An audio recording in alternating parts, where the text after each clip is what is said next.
remain in place. From bureaus worldwide, this is... Simon disappeared very quickly there. Thank you, Simon. It is another thundery day in the northwest of the UK. I'll give you grimy or stormsy. Welcome to the Richie Allen Radio Show, Tuesday's programme. Always good to be with you. It's the BBG, not the BBC. You're listening to the Richie Allen Radio Show, live from Salford in Greater Manchester.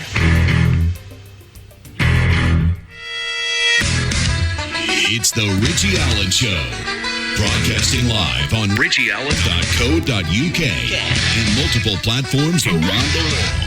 And now, here's your host, Richie Allen. Now, Tony Gosling joins the programme live from Bristol, of all places, in around about a half an hour's time. Brilliant broadcast journalist is Tony. You know all about him. The Politics Show in Bristol every Friday. Top man. And he's going to spend the better part of an hour with me, and we're going to go through quite a few of the biggest stories of the week. So there you are. We're going to get into them in some depth after we have a quick roundup with yours truly. And as usual, you can tweet me. I do enjoy reading your tweets. I mean that sincerely. So do tweet me. It's at Richie Allen Show. And have a bit of a rant if you want. Thunder and lightning again. I reckon the gardeners, I reckon the allotment users, the allotment enthusiasts, they're delighted with a bit of rain, I reckon, because it was overdue. We had such a dry May, didn't we?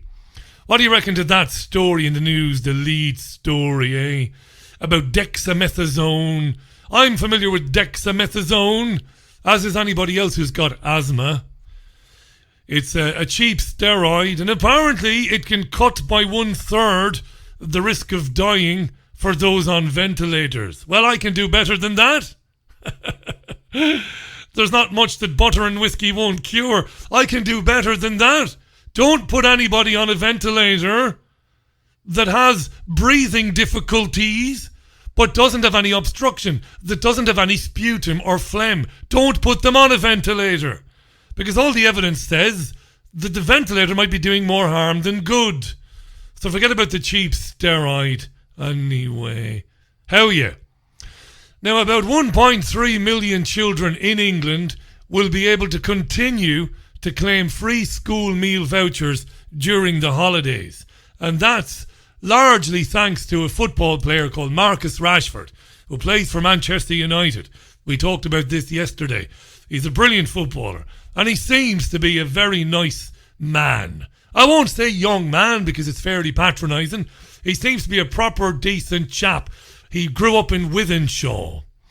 Now, the government had initially said that it wouldn't continue the scheme during the holidays. But it's rolled back today because Marcus Rashford's campaign gathered pace. Millions of people supporting it and him on social media.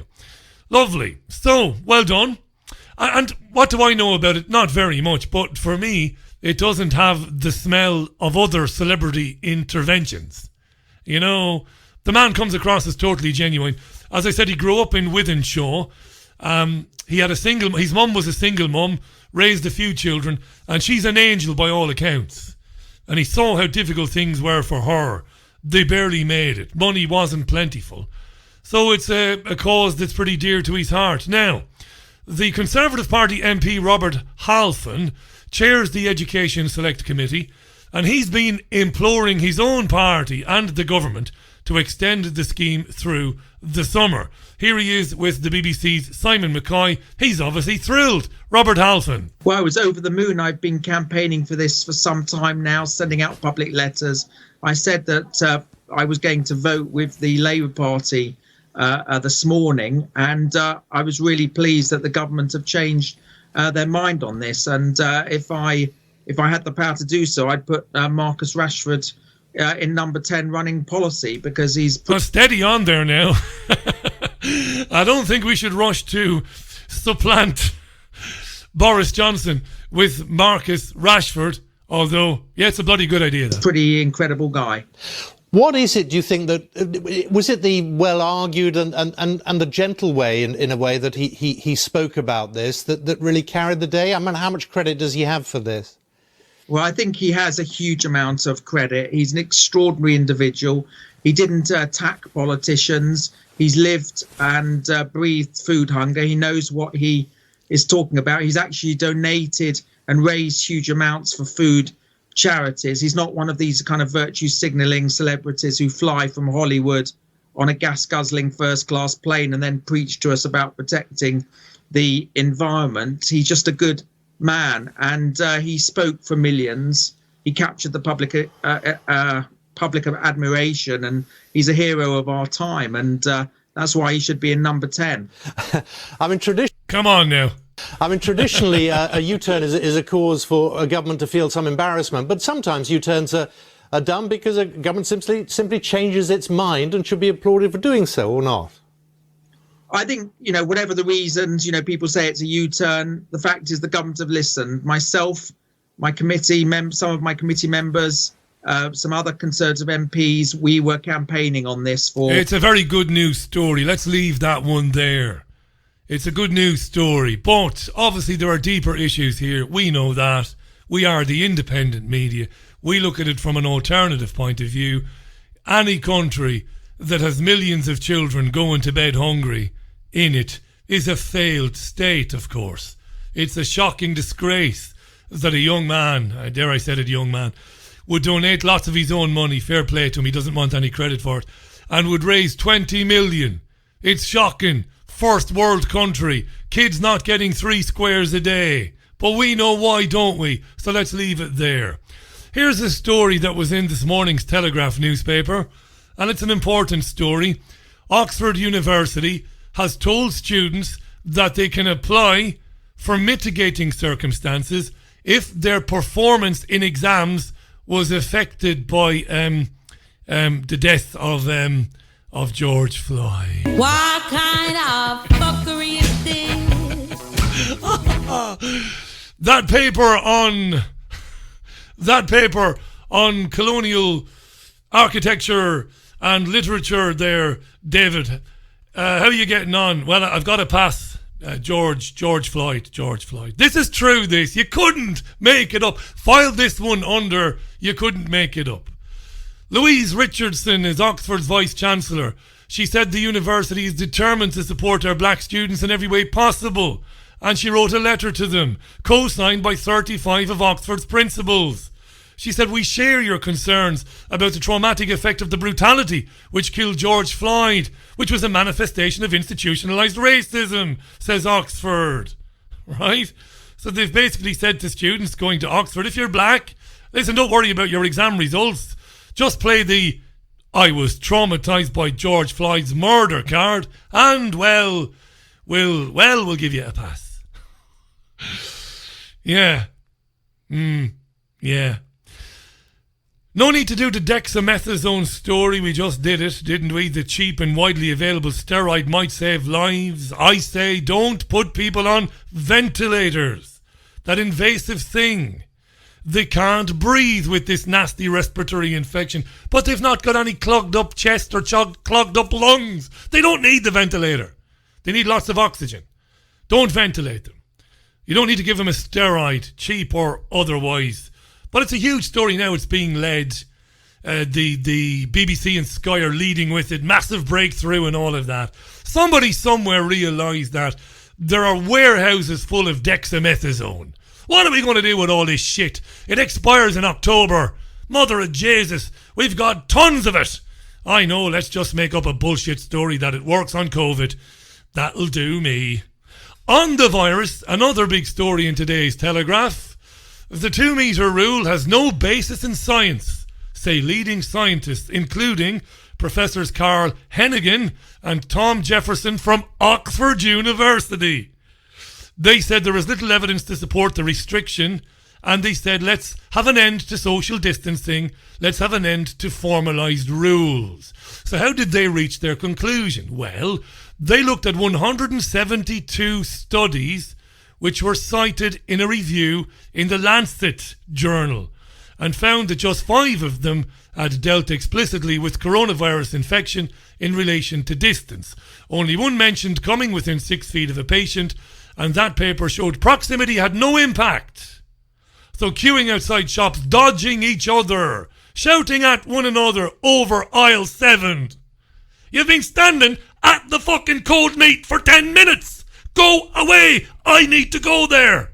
This type of thing. Carl Hennigan says there's no need for it. There is no need for it. It's bollocks. Monumental bollocks, right? Of course. Social distancing. So, this was in this morning's Telegraph. So you would imagine that when the ginger ninja Kay Burley interviewing the Dr. David Nabarro from the World Health Organization, he's a doctor working on tackling the pandemic, you would imagine that Kay Burley said to him that luminaries of UK scientific institutions say that social distancing is bollocks, Dr. Nabarro. You'd imagine Kay said that, wouldn't you? She first of all asks him about how he feels about us coming out of lockdown this week. David Nabarro. What we've got to do is to continue to work out how to live with this virus and treat it with a lot of respect. And so maintaining distance is key. Oh, Jesus. The World Health Organization is clear. At least 1 meter is the distance that's absolutely required. And that's why many countries have adopted 2 meters. A sneeze or a cough travels 26 feet. All we want to say to everybody is it's up to us. It's not really up to the government to decide how we win it together. How we're going to live with the virus. We've got to work out how to do it. We win it together. And that means maintaining distance, wearing face protection, hand hygiene, and making sure that we isolate as soon as we've got any signs of illness. They're all the things we've got to do. And if we can get that right, then, of course, life can go on and it'll be great. It'll be great. So would you go to a pub on the 4th? Oh, Burley, you useless ginger tosser. You read the Telegraph this morning. I know you did, Kay. I know you did. I know you've done your ABCs. It is incumbent upon you to ask him, what about the Oxford guy saying that social distancing is stupid? But Burley asks them about pubs. Are you missing the pubs, are you, Dr. David? Of July, if the rule was 1 metre? I'll tell you what I'll do. Go on, son. Pint of Guinness. If I go to a pub, I should be careful about how close I get to people. I shall wear a face mask. I'm going to go into a pub and wear a face mask with a little hole in it for a straw. And if I'm at all unwell, I wouldn't go at all. I'm 70 and I really want not to get this virus. I also want to be able to see my children and new grandchild as soon as possible. Oh, yeah. Got a new grandchild, right? So the Ginger Ninja spends the next 90 seconds bullshitting about his grandchild, feigning interest. Doesn't ask again about the Oxford guy saying social distancing is rubbish. She next brings up the app for track and trace. This is wretched stuff. Yes. Still no news on that pesky app. That pesky app? What about that pesky app, Doctor?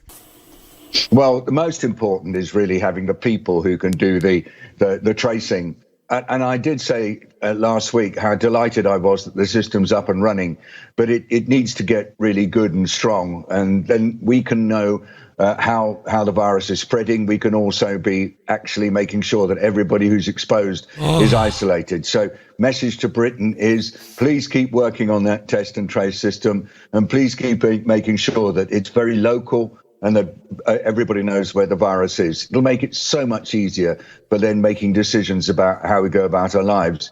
If there's not much virus around, we can be more relaxed. If there's virus in a particular area, then we have to be so much more careful. Lovely.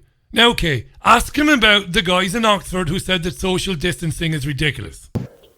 You were, I think, involved, weren't you, back in 2015 when we had the problems with Ebola and trying Useless ginger bastard. to contain that, and what lessons could be learned from that. So What lessons could be learned? He answers that ridiculous question, and finally she asks him, would he go on holidays? Would he get on a plane? Yes, I would get on an aeroplane. I would go on a holiday, but I'd pay a lot of attention to what the virus is doing in the places that I'm going to.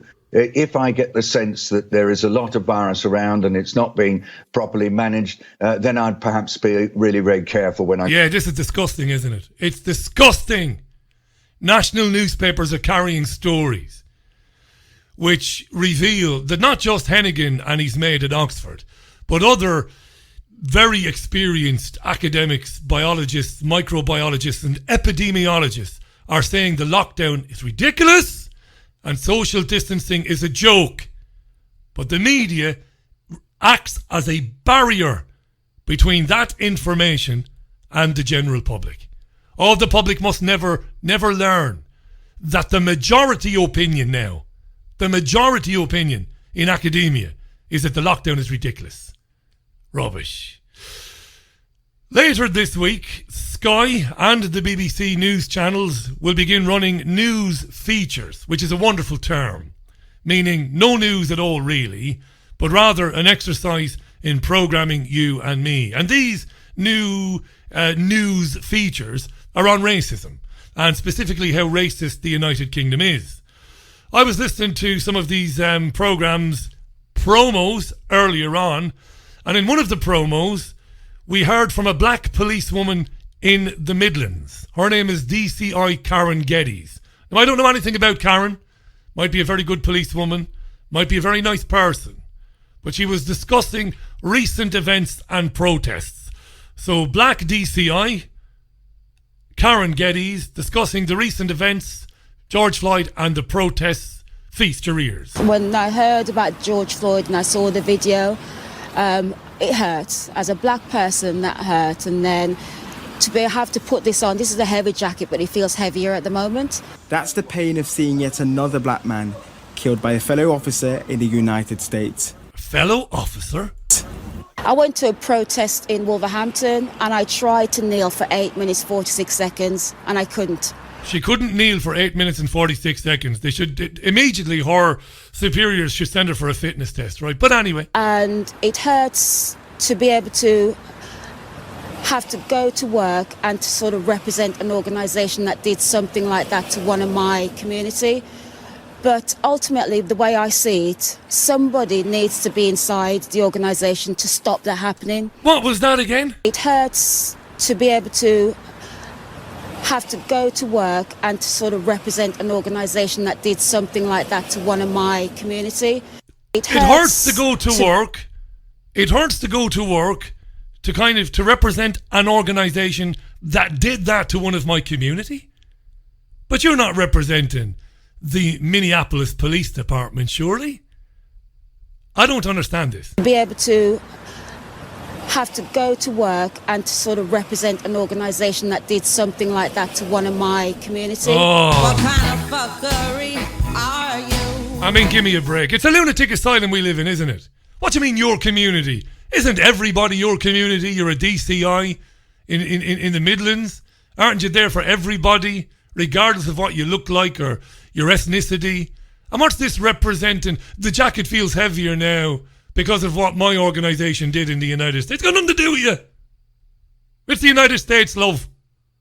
Lunacy. And you know, the reporters are absolutely petrified to challenge any of this. They haven't got the balls to interject and call it out and say, excuse me, DCI, but that's nonsense, isn't it? No. It's not because they would be fired. They wouldn't be fired. But they would face an avalanche of abuse on social media by the social justice warriors. If you as a reporter said, excuse me, DCI, let me just call that monumental bollocks out there.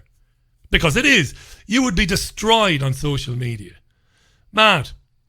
The football is back tomorrow. No supporters. The football will be regularly disinfected. There will be 5 subs instead of 3. Madness. And the players of all teams for the next few games won't have their own surnames emblazoned on the back of their shirts. Oh no. No, every shirt will say Black Lives Matter. What does the Premier League chief executive think? He's Richard Masters. Here he is. Well, I don't see the statements that are being made as overtly political statements. They're ethical, values-driven statements. And yes, I do think that the players are now speaking with a clearer voice, and I see that as a good thing. One of the things that we've been able to do over the last 3 months is talk more regularly with the club captains, and I've enjoyed that process. I've enjoyed the process of listening to them, and I think that's culminated with the activities and messages you're seeing at the weekend. Lovely. Richard is delighted that the players will be featuring Black Lives Matters on their backs instead of their names for the foreseeable future. Good man. I would say to Richard, Richard, as a white, middle-aged man, I'd be watching your back, Dickie, boy. Old Dickie. I'd be watching your back, because it won't be long before someone says we need to have a BAME chief executive. Maybe you'll be encouraged to give up your seat at the table, Richard, in the style of Serena Williams' husband. Maybe someone will say, I'll tell you what, Richard, if you're really about equality, why don't you resign from the board of the Premier League and allow a black man or woman take your place? Had a few giggles today, me, doing this show. Few giggles. Jane Secker is a Skype presenter. She was doing a story. Very, very interesting story about Bristol churches. 2 churches in particular have removed some of their stained glass windows because they feature the slave trader Edward Colston. Edward Colston was sleeping with the fishes in recent days. He was chucked into Bristol Harbour by people who were offended by his presence there. And it's going to be fished out and put in a museum. It might already, in fact, it has already been fished out. So Bristol, we'll talk to Tony Gosling about this. So she's talking about Bristol and the stained glass windows and slave traders. And then she introduces a guest to talk about it. I love this show. But he's become a controversial figure because of his involvement in the slave trade, where he made a lot of his money. Well, I'm joined now by the Lord Lieutenant of the county and city of Bristol, Peaches Golding. Lovely to talk to you. What did you think when you saw that statue coming down and going into the water? Yes, you heard it right. I'm joined now by the Lord Lieutenant of the county and city of Bristol, Peaches Golding. Yes, they love their titles, don't they? The Brits, don't they? What's that, Rog? Shut up, you big baldy gammon. You still live there? I do. All right, yeah, okay, fair enough. So what does Peaches Golding say then? What does she say? Peaches? It was one of those moments that continued the history of that Colston statue. A statue that was given to the city about 125 years after his death, and one that the city has been trying to resolve how it wished to portray itself and slavery. And we saw yesterday the sign at the Colston Hall coming down as well, that was something that had been planned for a little while. The fact that the statue's going to end up in a museum, do you think that's the right place for it now? Museums enable one to put history in the round. Of course, history never stops being made, does it? And the legacy of actions do continue to ripple on. And our understanding about them continues to ripple on, and the way that we interpret them changes over time. So yes, a museum is a wonderful place to be able to bring all of those components together. Do you think more statues should come down, or do you think perhaps we can relabel statues reflecting the good and bad of the person that they portray? I think that is a matter for governments to determine and not for Lord Lieutenants. Well, very rude, Lord Lieutenant. Give a personal opinion, madam. That's what you're on for. She's an interesting woman, Peaches Golding. Her real name is Lois Patricia Golding, known as Peaches. She was born and raised in the United States of America, would you believe? And I know this without looking it up. She was born in Carolina, I think. Correct me if I'm wrong, South Carolina. And interestingly enough, she's the first black woman to be appointed to by the Queen, by the Crown, to that post in Bristol. She's a black woman. And interestingly enough, her father, a guy called Charlie Brady Houser. Now, anybody who's ever read about the civil rights struggle in the United States will know who Charlie Brady Houser is, because long before Rosa Parks famously stood up to oppression and tyranny in the US. You know the story of Rosa Parks on the bus rightly refusing to give up her seat. Well, years before that, Charlie Brady Houser actually won a very large sum of money from a bus company in Atlanta, as far as I know, or maybe it was in South Carolina, because he refused to move to the back of a bus. I do know that about him. And that was some years before Rosa Parks. So she's from interesting stock. But what the hell is she doing as Lord Lieutenant of County and City Bristol? You might ask. And I don't mean because of the colour of her skin either, of course. I mean, how did she get to that position? Because this is an institutionally racist country, isn't it? Of course it is. And of course the Lord Mayor of Bristol is black too, Marvin Rees. It must be a coup. It must be a coup in Bristol. The blacks are taking over in Bristol. We'll talk to Tony Gosling about that soon. And I want to finish with this. It's 28 minutes past the hour. I'm having fun today. I've been exploring over the last few years what I see as a very insidious agenda to, I don't want to say demonize because it's an easy word to use, it's a throwaway word, but to change the perception of older people in our cities and in our towns and in our villages. We of course should see older people as elders in our society, as teachers, as people to go to for advice. Worked all their lives, raised children, helped raise grandchildren. Very important. You know, they are, right? It goes without saying. I'm not going to get into it. It's not, we don't have to go deep here. Our elders are vitally important to us.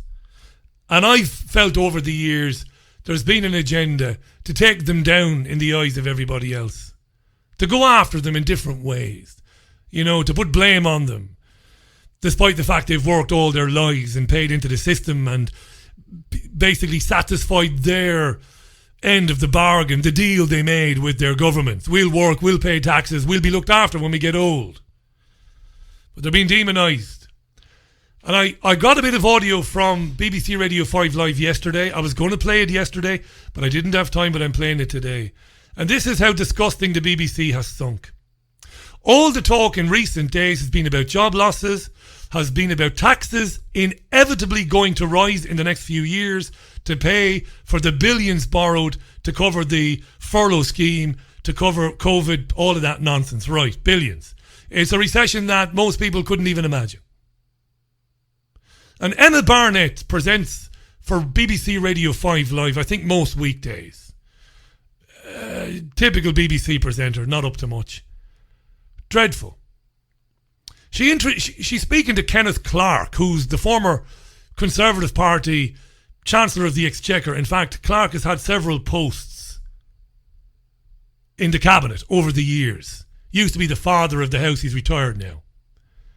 And she introduces the notion, she does, the presenter, of removing the triple lock, the guarantee that the state pension would increase every year by either inflation, average earnings, or a minimum of 2.5%, whichever is higher. Whichever one of those is higher. Inflation, average earnings, or 2.5%. A guarantee to protect pensioners from meaningless increases in the state pension. Very important and totally right. Listen to the disgusting Emma Barnett from the BBC introduce the notion to Ken Clarke that maybe we should look at that now. Shocking, this. In a land far away, when we thought about elections and manifestos, there's also been some sacred cows for the Conservatives over the years, triple lock on pensions. What about that in terms of intergenerational fairness moving forward? I agree with you that that's a sacred cow. I mean, I am 79, so I can say that. But it's not justifiable. Of course, unfortunately, this manifesto that was put out there, manifestos are usually a nuisance to Chancellors of the Exchequer. Somebody decided, Mr. Cummings or somebody, that you'd get the older vote by reassuring them that pensions would go up with the triple lock, which means that for the last 2 or 3 years, pensioners' incomes have been going up faster than any other section of the society, so compared with other people in earnings mainly. And unfortunately, you know, all the pensioners, fellow pensioners listening to me will say quite right too. But the fact is that nowadays, probably the majority of people in retirement don't depend on the state retirement pension. They don't desperately need it. They've got more disposable income than young couples bringing up children in ordinary sorts of jobs. Monumental horse manure. Does Barnett challenge that contention by Clark that most retirees, most pensioners have more disposable income now than young couples, young working couples? Does she challenge it? Does she heck? Remember, she introduced the idea. Let's go after the triple lock, eh? Sort of jobs. And the triple lock was never justified. It needs to be got rid of. Now, the manifesto has other things. Clark, of course, is a millionaire, right? In it, which no doubt to somebody desperate to get votes seemed sensible at the time. I can't listen to any more of that shit. That's the BBC in 2020. Presenters suggesting that we go after whatever savings, whatever money the senior citizens have managed to squirrel away for their retirement, eh? This is the Richie Allen Radio Show, live from Salford in Greater Manchester. My name is Richie Allen, the BBG, not the BBC. This is KC and the Sunshine Band. Coming up in around about 3 minutes' time, Tony Gosling, live from Bristol, would you believe it? This programme is archived on Spotify, iTunes and Podomatic. You can check it out there, and YouTube as well. Love this programme. Do keep your tweets coming in. It's at Richie Allen Show on Twitter. Tony Gosling, 3 minutes away. Yeah, the humidity is off the charts this afternoon in the northwest of the UK. Thunderstorms are everywhere. Let's get into it with my only guest this afternoon. He's a gentleman and a scholar, a great broadcast journalist, great writer, and the host of the Politics Show on BCFM every Friday in Bristol, thisweek.org.uk. Great to have him back on the programme. So much to get into in the next 50 minutes or thereabouts. Tony Gosling in Bristol, no less. Welcome back. Hey, actually, I'm over in Ross on Wye today, just outside. And also, the BCFM Politics Show has been on hold for the last few months. Well, we have a little sort of, I suppose you could say, dispute, really. They don't seem to want to let me back, even though I'm ready to go remote, Richie. So I'm just doing what I can to negotiate with Pat Hart, who's the managing editor, on that programme. I mean, he's trying to take on the politics stuff on the station, and you know, I would very much like to be back on FM. But I mean, I would suggest that this is, you know, it may be that you won't see me on FM anymore in Bristol. We don't know. We're just very much hoping that within the next couple of weeks we'll get the show back on FM again. Might that be down to some of the controversial subjects that you cover, even though you cover them objectively and you provide balance, and it's always very interesting, but you've made a few waves down there? Might that be the reason, or am I overreaching? Well, I have to distance myself from the comment that I might be objective. Yeah. I try to be as objective as possible. I tend to get a bit subjective on certain issues, such as the September the 11th attacks, the Islamophobia and the 7/7 London bombings, for example. I don't really see myself as objective on those issues so much as absolutely appalled and disgusted by the official narrative that is being spoon-fed to the population as if we're in some sort of fascist regime and that there is an Orwellian truth that we have to believe, which makes no sense, you know. So in that way, I wouldn't say I am objective, but I do a very, I think, pretty good job in trying to get balance in covering political events in Bristol, you know, around the city, and getting all sides of the argument. And at the moment, we've got is a mayor who's supposedly a Labour mayor, but what you're getting is a kind of Blairite attitude. And in fact, many of the MPs in Bristol who are Labour MPs you would class as Blairites because they were very anti-Jeremy Corbyn, made statements against the leader when they should really have been criticising the Tories during the Corbyn regime. So, you know, it's a bit of a hot potato, Bristol, as a city. Lots of money going through the mayor's hands and the council's hands, and I'm rather disappointed to not be able to be doing my weekly slot where we're calling our elected representative, the mayor, to account for the nearly £400 million of our money that if we don't pay, we can go to jail. The money they spend every year. That's my job, is to call these people to account. And at the moment, I can do it online, and I am doing it online. at thisweek.org.uk, but it's not the same as being on FM in the city, Richie. No, it's not. And I know you've got a very big audience there. I know this because I listen to the programme. And I often get contacted by people who listen to you there. You've got a big audience, and I hope that they're speaking up for you. Listen, your opinions of 7th of July or September the 11th, I know that you've endeavoured over the years to introduce people or to invite people on who disagree with you, and that's very sound journalism. You know, and so I wouldn't even, if I was the station manager, I wouldn't worry about that. I'd be more interested in, when you're covering Bristol politics, are you making sure that you're hearing from the various parties? You always do that, and it's to your credit. And I hope your listeners, contact that station and say, listen, we've got a brilliant presenter here. Let's keep him. And look, we'll obviously follow that one closely. Let me ask you this, Tony. This has been making me laugh today. You mentioned Marvin Rees, the mayor of Bristol. Marvin is a black gentleman. I've been listening today to Peaches Golding, who's a black lady from America who serves incredibly as the Lord Lieutenant of the county and city of Bristol. How could Bristol be institutionally racist if the mayor is black and the Lord Lieutenant is a black woman originally from the United States of America?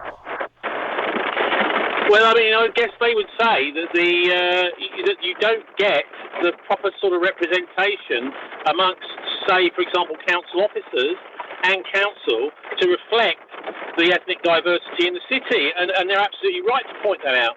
I think what we're being led here by is not the councillors and the electors. There's a city establishment known as the Bristol Mafia, colloquially, which is the merchant venturers. They're a very secretive organisation that are very powerful in Bristol, and they like to think that they can pull the strings from behind the scenes. These people are almost universally white. They're just the first black woman was made a merchant just a few weeks ago, who happens to be a friend of the mayor's. So, that is one of the reasons they say it, and I think they're right. We do need to have all sorts of different ethnic minorities in some of the leading positions in the city, not just, the mayor himself, but let's see more councillors, more, and particularly more council officers. But why though? Why, T?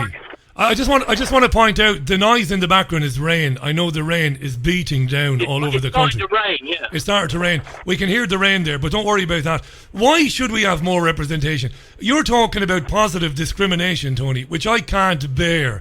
Yeah, let's have more black and ethnic minority people. Let them get there on merit like everybody else. Well, I just think that okay, so I did do some of this stuff, Richie, when I was working for the fire service. You did. What you do is you advertise more to ethnic minorities, because what's going on is a lot of ethnic minorities are basically self-censoring. They're thinking, well, this job, I don't stand a chance of getting it, so what's the point of me even applying for the job? So it's absolutely 100% fair to, if you want to call it positive discrimination, positively discriminate in your target audience for your job ads. And also that you're actually literally targeting ads specifically at ethnic minorities that are underrepresented. Because what you're often getting is you're getting a short list of candidates for jobs which is almost exclusively white, even though there may well be lots of ethnic minorities who are qualified and can do that job. They're simply not applying because they see all the white faces and they think, well, I don't stand a chance of getting this job. We're going to have... I don't agree with that, and I'm guessing you would expect me to say that. We're having a bit of interference because of the rain. It's absolutely belting it down there. How's that? Is that any better? Yeah, I think that's a million times better, T. Marvellous. I don't know what you did there. You see, you're a bit of a genius there. You're a man of many talents. What did you do? Because it's a million times better. I took you off speakerphone. I was on speakerphone, was I? You wouldn't put the BBC on speakerphone, Gosling. What's going on? Anyway, listen, I thought you were on a roller coaster a moment ago. I'm glad that you're back. Look, I ultimately believe that blacks and ethnic minorities, or BAME people, are generally overrepresented in politics and the media anyway, according to the latest statistics. I think any sort of positive discrimination is not good. Yeah, you're right about the media, but definitely not within the council officers, particularly senior council officers. And I would like to see, at least a few. At the moment, you've got to kind of. This is what I would call the permanent government. It's like the civil service in Westminster, and I think they're very underrepresented there. So anyway, we'll see. Maybe there will be some more, and they may be right, Peaches and Marvin, on this one. The last thing I'll say on that, because I don't want to waste time on this, there's so much more going on that we need to talk about. We're making assumptions about people that because of the colour of their skin, they're bound to see the world differently, and therefore they have to be at the table. That's a ridiculous assumption to make about people just because of the colour of their skin, right? It must be. Well, I just think we need to see a proper spread of the people running things should represent roughly. I mean, that's democracy, isn't it? The broad spread of the sorts of people who are out there in the community. And if they don't, then there's a problem. Yeah. But you know what? Me and you will butt heads on this on another day. What have you made of the response to what happened to George Floyd from a UK point of view? You and I have known each other for years, both of us disgusted by that. We've seen some bad things over the years in our jobs, in our capacity as producers. It's a nasty thing to see. It's dreadful. You hope that justice will be served if it's possible, because of trial by media and everything else. But the reaction over here in the UK, a little bit disproportionate, Tony. I mean, this happened in the United States. Our police officers don't carry guns, What do you think? No. Okay, well, on your first point about police officers not carrying guns, I was very interested to see back in 2016, I think it was, we had another Black Lives Matter protest in Bristol. And the protests, I happened to bump into them as I was walking around in town. And the protesters were chanting, hands up, don't shoot, hands up, don't shoot. Now, to me, this is a US script they're reading from.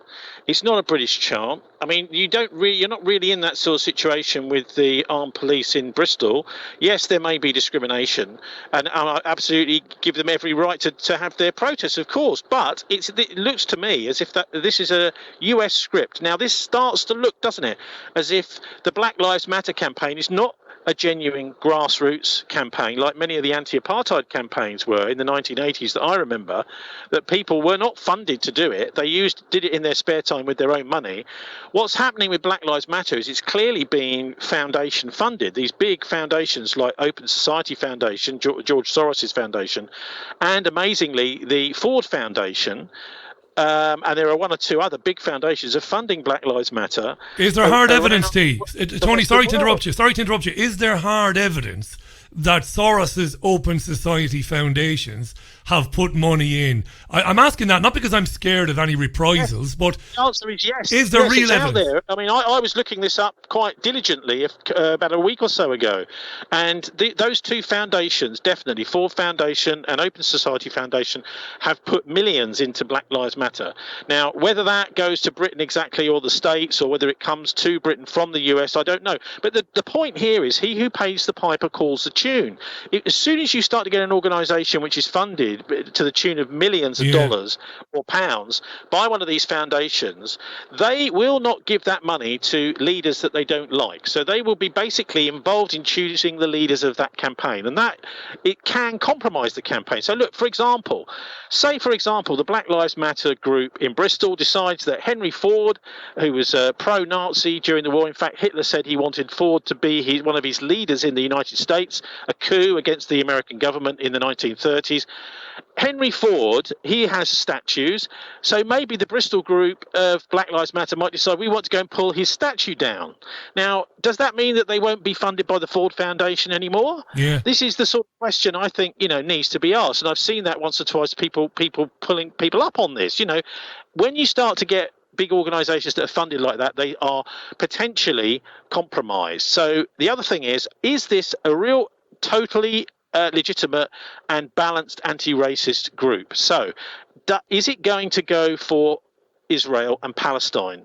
And that's the main the main open wound of racism, as far as I can see, in the world today is the appalling treatment and, in fact, the racist laws that have been brought in 2 years ago in Israel against the Palestinians. So is it going to become an anti-apartheid campaign as well, and an anti-Israel campaign? Is it going to become a boycott, divestment, sanctions campaign? It won't be. Loads of comments on this. Tony Gosling is our guest. We've got Tony till around about 6:30, I reckon, today. Thisweek.org.uk. That's where you can hear him for the time being. Please God, the sane heads will prevail, and we'll get him back on BCFM for his brilliant programme on Fridays. Tony, a couple of interesting comments about this.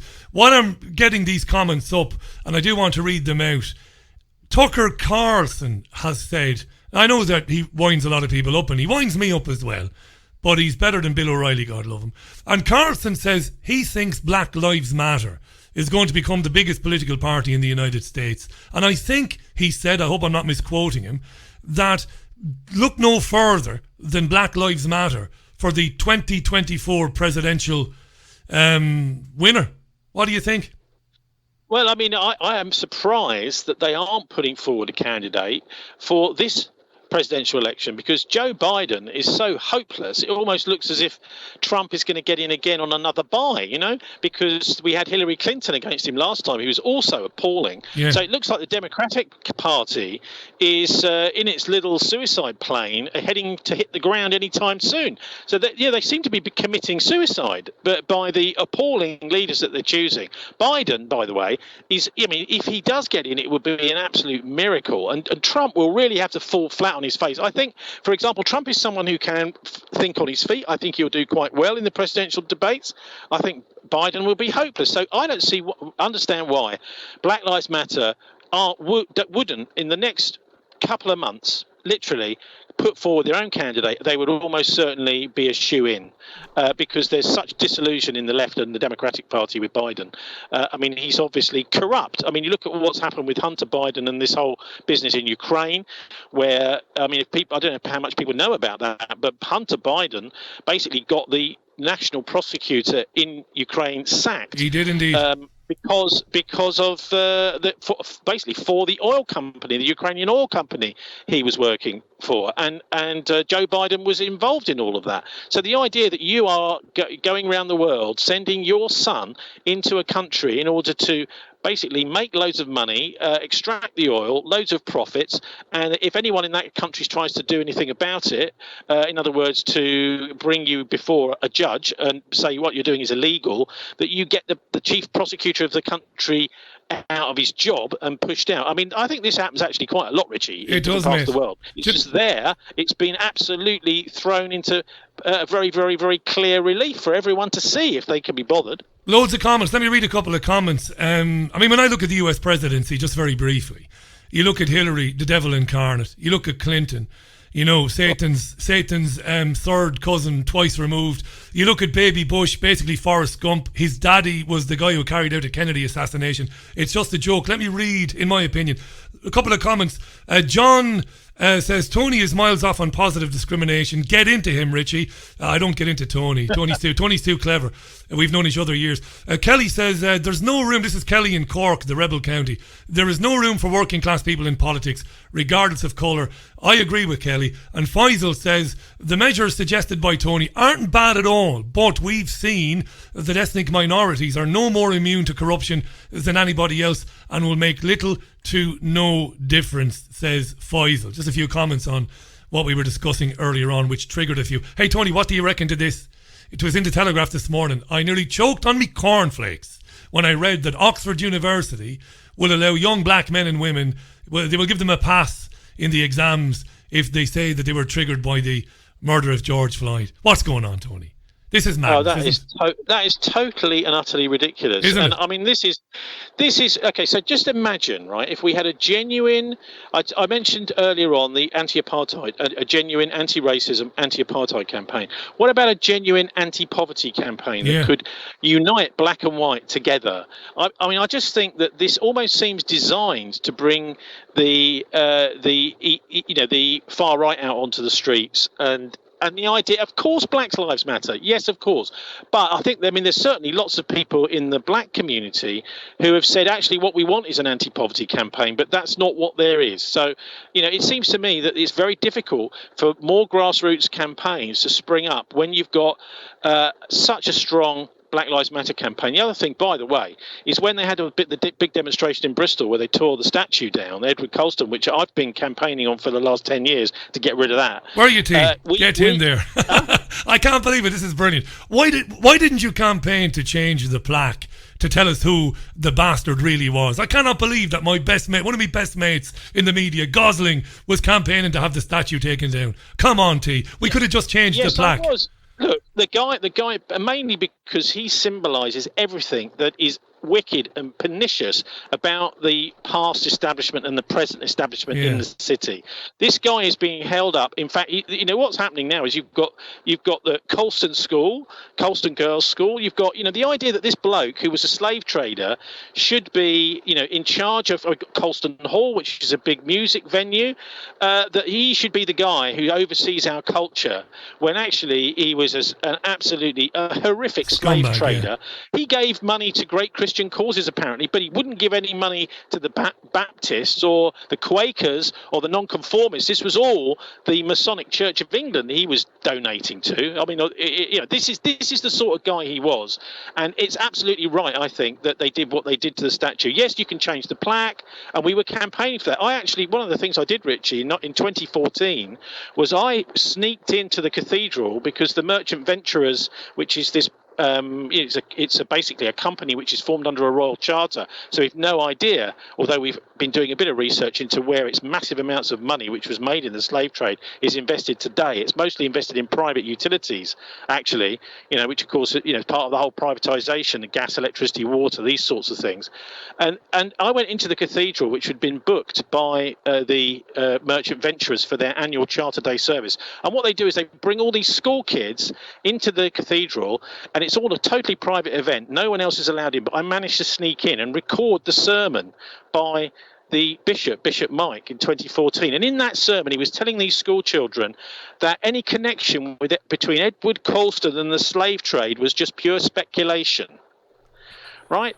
That's the sort of thing we're dealing with. Yeah. This is a massive organisation, a very powerful organisation that has private control of our kids' minds now. And that's why I made such a big deal about Colston, and we need to do something about this statue. It shouldn't be there. Actually, I think what they're going to do now, I think, is brilliant. It's going to go into a museum, the statue, and it's going to be surrounded by a load of the placards that the local people did on that demo where he was pulled down. So he's been fished out of the drink now, and he's going to go onto permanent display in a museum in context. Brilliant. Let's stay with the culture war, as they call it in the US. And look, I've got to say this again, because there are listeners tweeting me, and some of them are listening for the first time, bizarrely. Of course, I accept that black people encounter genuine racism. Of course, I accept that. I've never denied that. But I don't believe personally that the country is institutionally racist. I don't believe that. That's my personal opinion. Before Tony comes back in on that, and he'll have plenty to say if he disagrees with that. He'll get plenty of time. I want to stay with it for a moment, and I want to talk about things like extraordinary things that are happening, Tony. Self-censorship is being imposed. And I'm stunned that comedians like Lee Francis, who is, of course, Keith Lemon, is apologising for some very funny comedy that he did back in the 2000s, Bo Selecta. I'm aghast that David Walliams and Matt Lucas are apologising. Some of these people are crying. I'm aghast that the Major is being consigned to the dustbin of history, although he's not. From 40 Towers, they've said they won't delete it. These are dangerous times, Tony. And you'll meet black people, and I meet them on social media, and I've interviewed so many black people recently. I'm not looking for a feather in my cap for that, but obviously I reached out to more black people than normal, and they're like, Richie, what the hell is this all about? We don't agree with this. This is dangerous stuff, Tony. It is, and I think what's happened is the people who were running the fake anti-Semitism campaign against Jeremy Corbyn have now found themselves with nothing to do, so they've turned themselves to this. The Fawlty Towers stuff, it was 2 episodes which were supposedly incredibly racist. One of them was the one you mentioned, Don't Mention the Germans one, which is a terrific episode. The other one was about the Jamaican cricket team.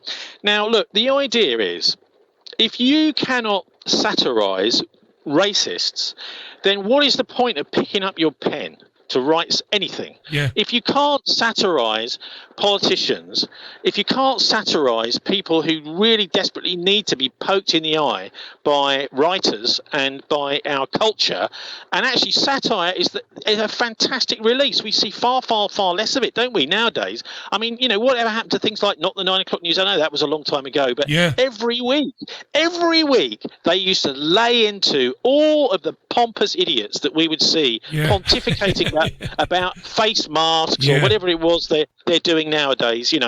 Every week we'd see that, whether it's Rory Bremner, Mark Thomas, all these fantastic figures through the years always used to do that. Now we're getting absolutely zero, and my God, we need it more than ever, because the people who are actually in charge, supposedly, whether they're religious figures or political figures or whatever they are a bunch of absolute idiots that need they really need this little satirical finger poking in their eye to give us a break, because it's a fantastic release. As soon as you can laugh at these idiots, then suddenly their power disappears, Richie. Yeah. I don't know how it does it, but they managed to get rid of that power completely. Things like spitting image is another one. Where the hell are they now when we desperately need them? And what do you think young comedians and comedians, what do you think they're thinking when they see what's been happening? They're not going to be poking fun at people. I mean, the notion that Lee Francis couldn't take the piss out of Trisha Goddard or Michael Jackson, and he wasn't sending up the colour of their skin, he was sending up the fact that they were ridiculous. I mean, Trisha was ridiculous when she was on daytime television in terms of the virtue signalling and all of that. And of course, Michael Jackson is Michael Jackson. The notion that you shouldn't take the piss out of black, celebrities. But the thing about it is, you do get a lot of opposition from black people to this, but they're basically not heard or seen from very often. Okay. Do you remember Till Death Us Do Part? I do indeed. It's been in the news lately, of course, yeah. Okay, well, I mean, that was a genius program, because what they were doing with that was they had a figure who was a racist in there, right? Alf Garnett played him, and he kept falling on his feet the whole time, falling on his face the whole time. So what you've got there is the racist would love to watch it. Oh yeah, I'm going to see him, use the N-word and all this sort of thing. I want to watch it. But actually, what they were watching was a guy basically who had it. So look, you see what this tells us. This attempt to get rid of Fawlty Towers and all that sort of thing tells us is that you've got a bunch of people in charge of our comedy culture who can't write themselves. And this is what they're doing, is they're seeing, well, actually, all this old stuff, this is the stuff that we would not allow to be made today. We wouldn't allow it to be produced today. And we're annoyed because people love it, and it was really good, and it wasn't, and it was in the past. So we're going to try and get rid of that too, to basically show just how awful we are at our jobs, because every time someone watches that, they think, well, why can't we have some of this decent comedy today? So really, it's just totally self-indulgent rubbish from the morons commissioning editors in BBC comedy, ITV comedy, and in fact much of the comedy we see right across our country. But I'm sure there's lots and lots of comedians, and in fact, of course, there are loads of comedians who could do this really well. They're just never given a break. Tony, do you think if in the 1980s or 1990s, if they tried to impose this tyrannical, disgusting lockdown on us back then, do you think that the great comics of the day would have annihilated it? And it wouldn't have happened, and it would have ended very quickly. I think the thing is, yes, of course they would. There would be, and there's an enormous amount of comedy to be had from the way things are going on. You've got a mask saying, I'm a moron wearing a mask, and you can wear your mask everywhere. This is literally the whole mask thing seems to me to be. About the most incredibly ridiculous thing I've ever. I mean, what you do is you see people on the TV wearing these masks, the TV reporters, because they've been told, you've got to wear a mask on television. And then if people see you wearing a mask, they'll think it's normal. Yeah. But they're out in the middle of nowhere doing a report about something where there's nobody around them. They're not going to contaminate themselves or anybody else. They're just wearing a mask because they want you to copy them. And they want you to think it's normal and sensible to do it. Well, I got news for them. It's the end of the pandemic. Have you had a look at the figures? The pandemic's finished. If you're going to use a mask to protect people, then you should be doing it at the beginning of the pandemic or the middle of the pandemic, not when it's all finished. This is just bizarre and it's ridiculous, and it definitely deserves to be sent up as much as possible. It only killed very, very senior people, and most of the deaths occurred in care homes. Vernon Coleman said to me last week, you know who he is, of course, doctor who wrote for the tabloids for years. He said they basically exterminated old people. Richie, I had a book of his called How to Stop Your Doctor Killing Do you remember that? And he got into a lot of trouble for that over the title. I remember it well. So Coleman basically said they've exterminated people in care homes. This whole thing has been one massive farce, hasn't it? Well, I mean, I think there is, some of it has been sensible, right? So look at what the Swedes have done. What they've done is they've sat down, rather than just black and white thinking like Bill Gates and the Johns Hopkins University and Imperial College want us to do. They've said, well, okay, so we've seen the first few cases of this. We've obviously had the experience of Wuhan. Let's look at who is the most vulnerable to this. No, it's not little kids. It's the elderly and specific people like, for example, people with diabetes, people who have got underlying conditions. Yeah. Let's isolate them, and then let's let everybody else who's not vulnerable to this catch it and it's circulate around. They can get immunity.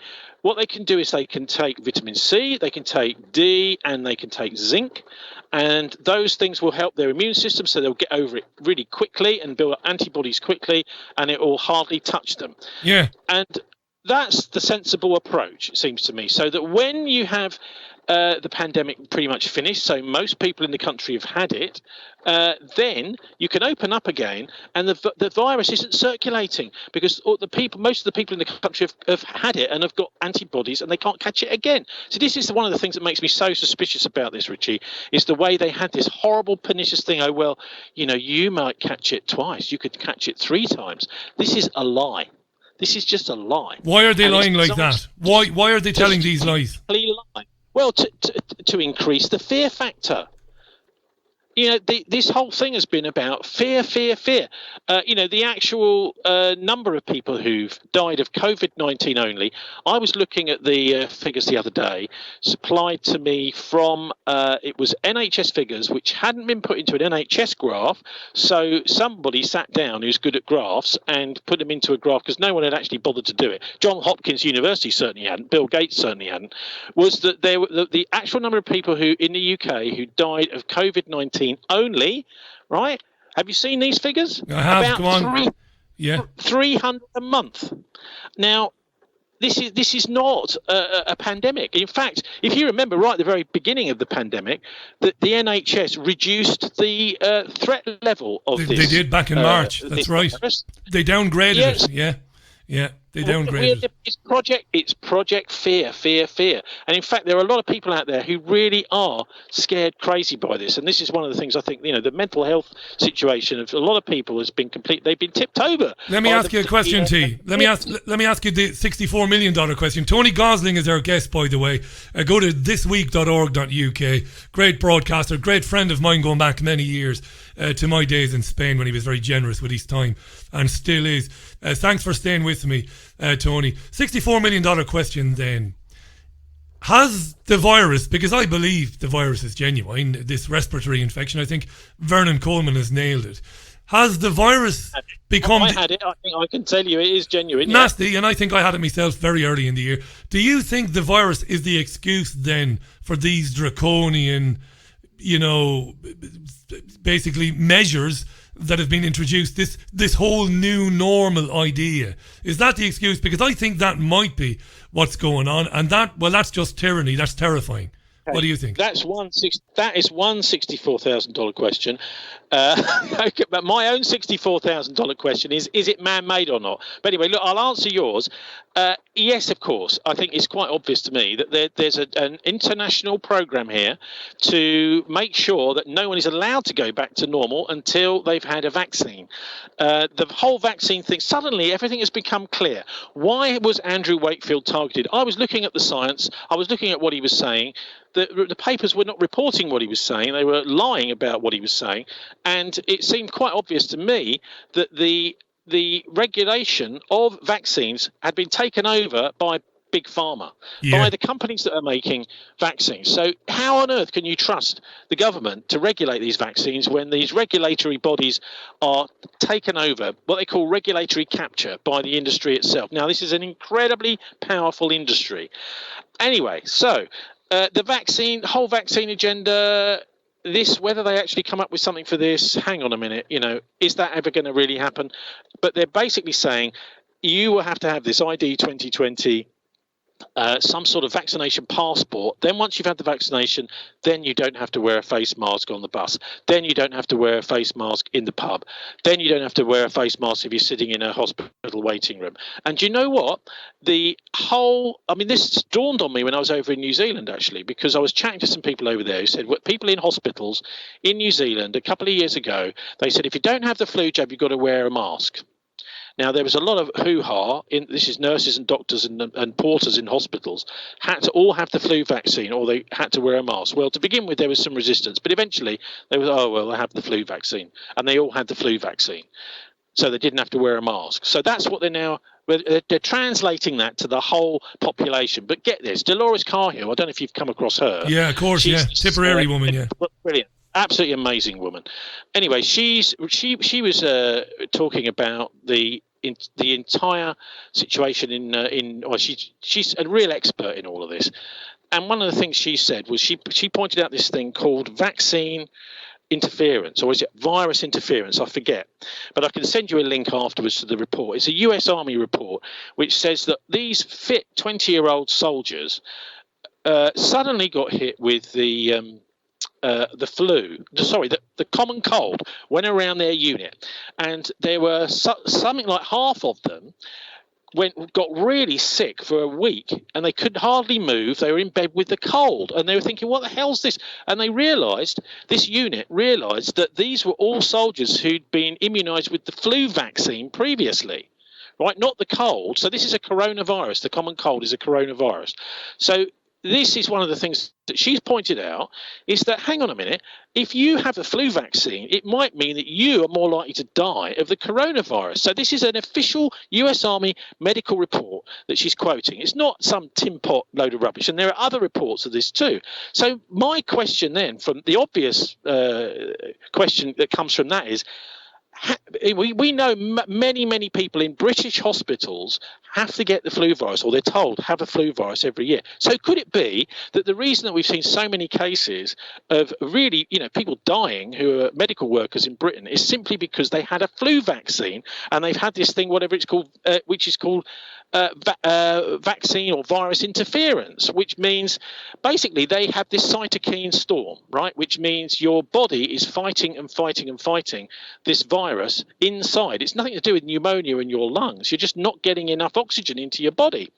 And the cytokine storm is what was caused in these soldiers, and that could be what's been killing so many hospital workers, because they've all had the flu vaccine. Now, I'm not saying that. I'm not a doctor. I don't know that's a fact. But why the hell is that not being looked at as a particular specific medical proven reason why it may be that so many people in hospital who've been working in our hospitals have died of coronavirus or got seriously ill because of it, because they've had the flu vaccine? Tony, it's worse. It's worse than that. This is from the Irish Times from 4 days ago. A University College Dublin professor who chairs the Eurosceptic Irish Freedom Party has been asked to resign from a leading European Union scientific committee over online claims she made about the COVID pandemic.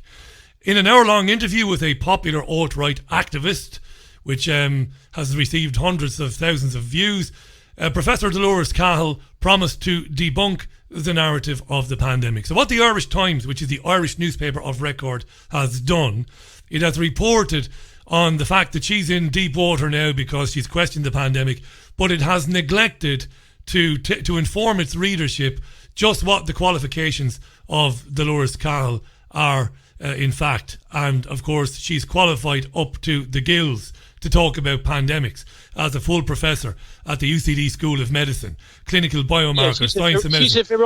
She's a virologist. Knows it inside out, Tony. People in her field. Knows it inside out, and she's suffering for it now. And the Irish media won't inform its readers and its listeners that in fact her opinion, whether you like it or not, is an informed one, and she's entitled to she it. She reminds me of William Rodriguez on 9/11, the last man the janitor, of the 12th century. And someone who was there, someone's right in the middle of the events, but nobody in officialdom wants to hear a word they've got to say, because what they're doing is they're punching a great big hole through the lies, Richie. What do you do about... Look, we've been talking about these things now, you and me, since 2009, 2010.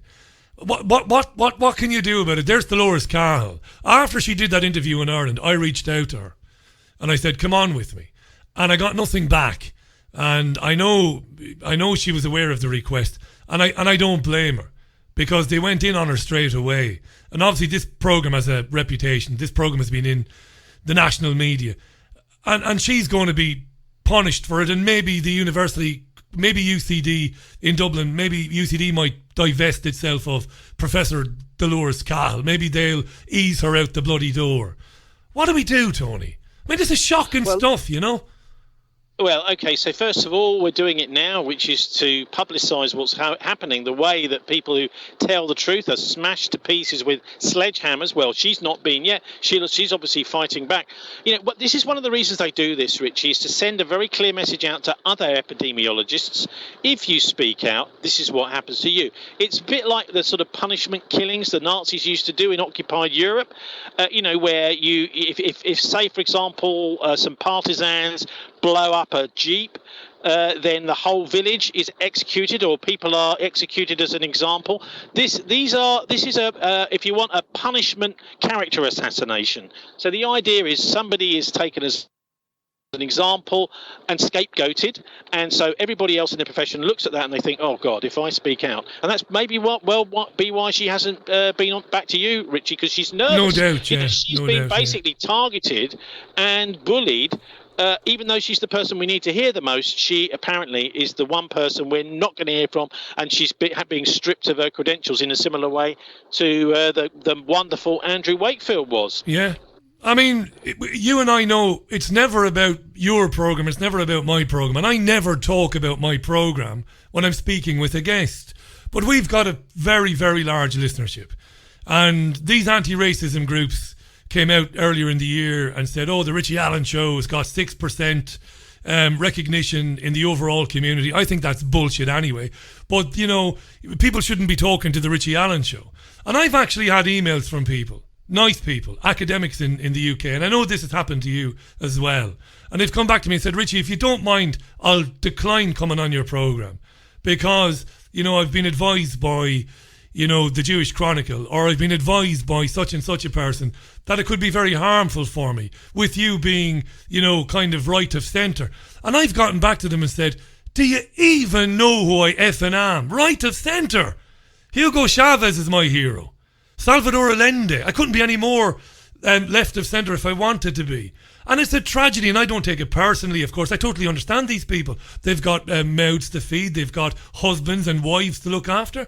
It's disgusting that they would say... Well, yes, but you know what? We're getting into the situation now where wherever you see an article or anything really, you know, post on social media saying, oh, this person's really terrible. For example, one of these little screens appears on your Facebook page saying this is fake information. Imagine, you know what? I take a much closer look at that because I think it's likely to be being censored. We're looking at massive censorship, really. I mean, the BBC is beyond a joke, really.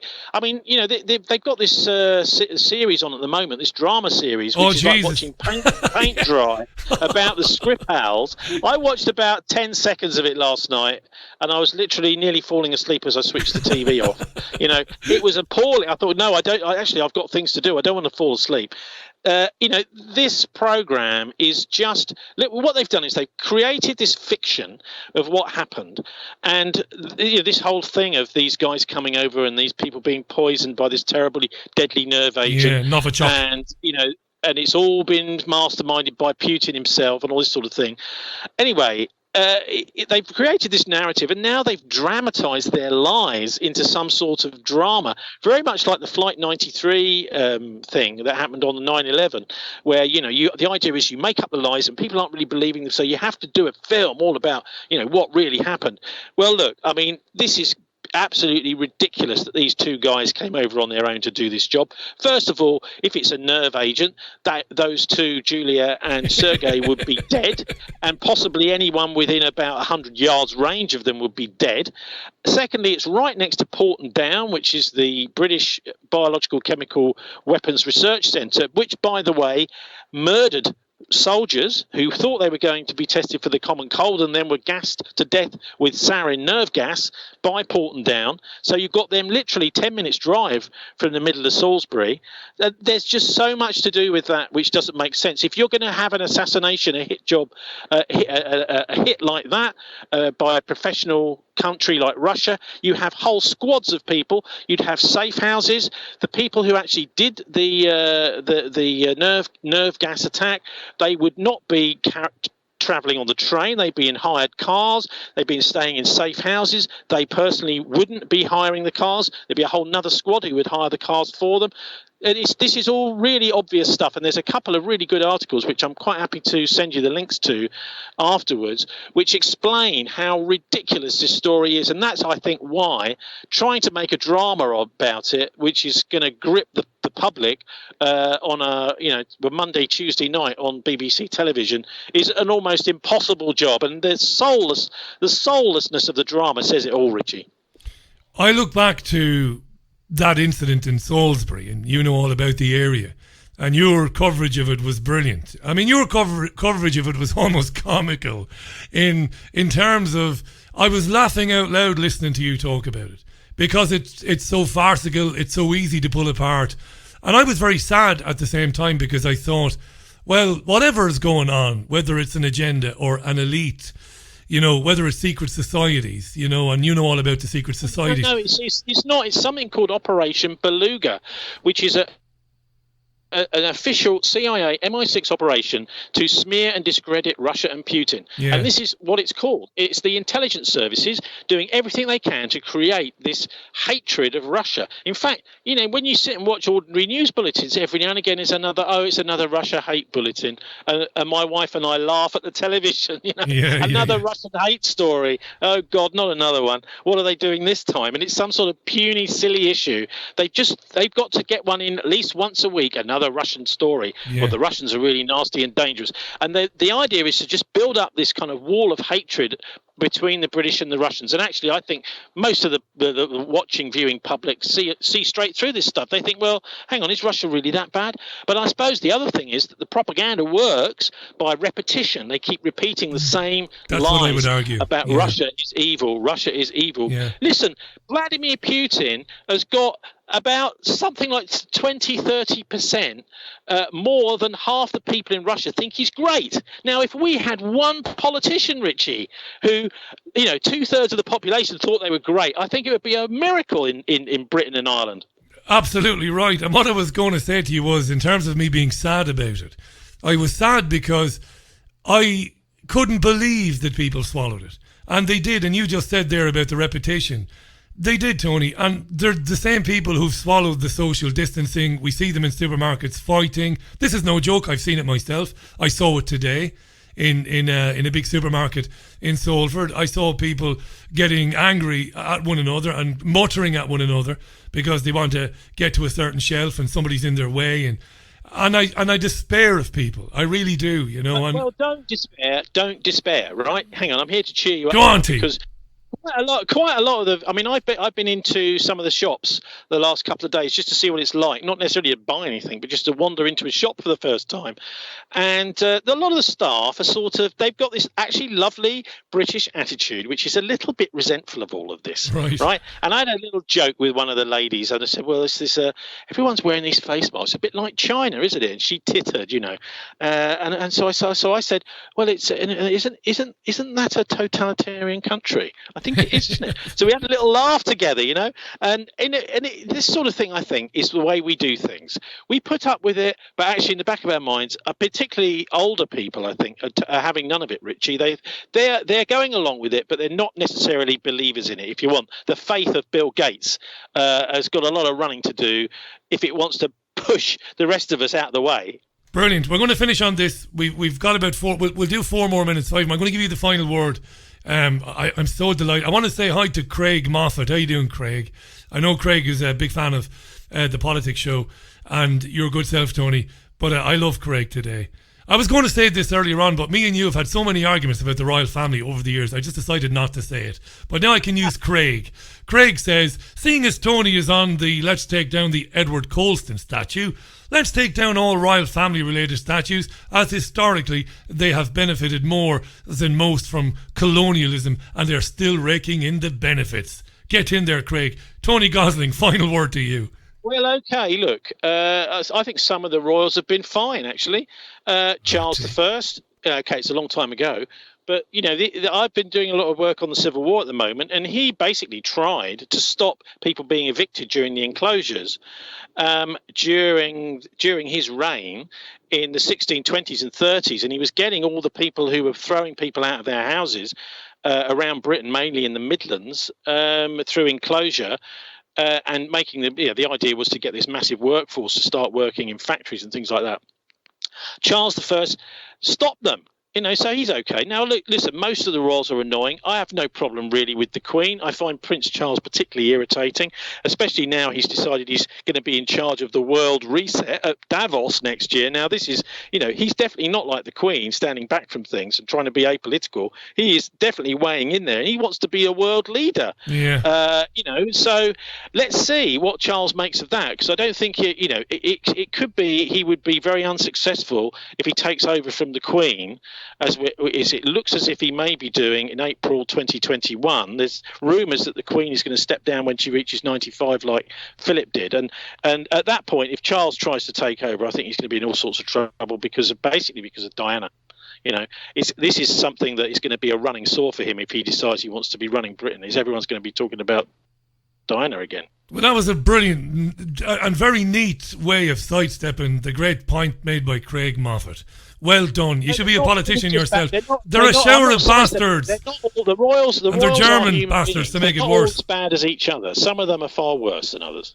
Yeah, as a guest in this country, maybe I should keep my opinions about your Queen to myself, maybe for today. Hey, listen, I want to thank you for coming back on and giving us so much of your time today. Good luck with the negotiation with BCFM.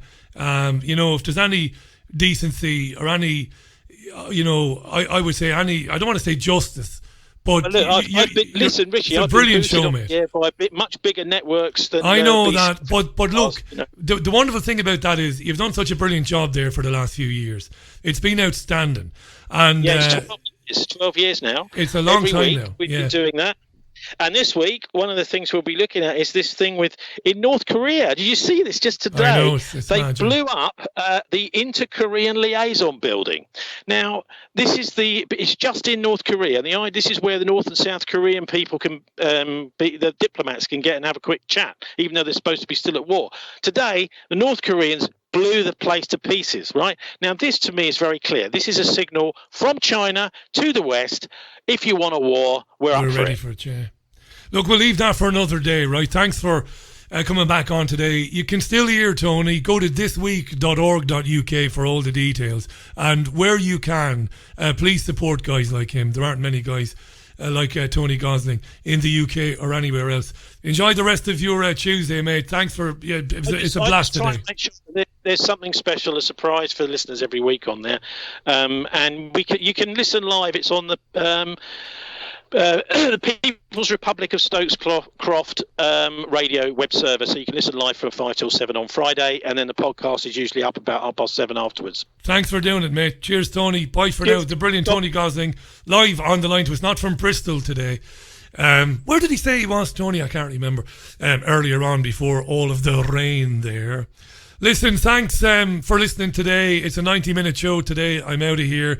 I'm back with you tomorrow, Wednesday, at 5 o'clock UK time. And I will have 2 guests for you, I'm sure, and more hopefully interesting conversation. This programme archived in the usual places I mentioned earlier on: iTunes, Spotify, Podomatic, and it probably will be on YouTube later on. Right, okay. I'm going out with Barry White. Bye. I've heard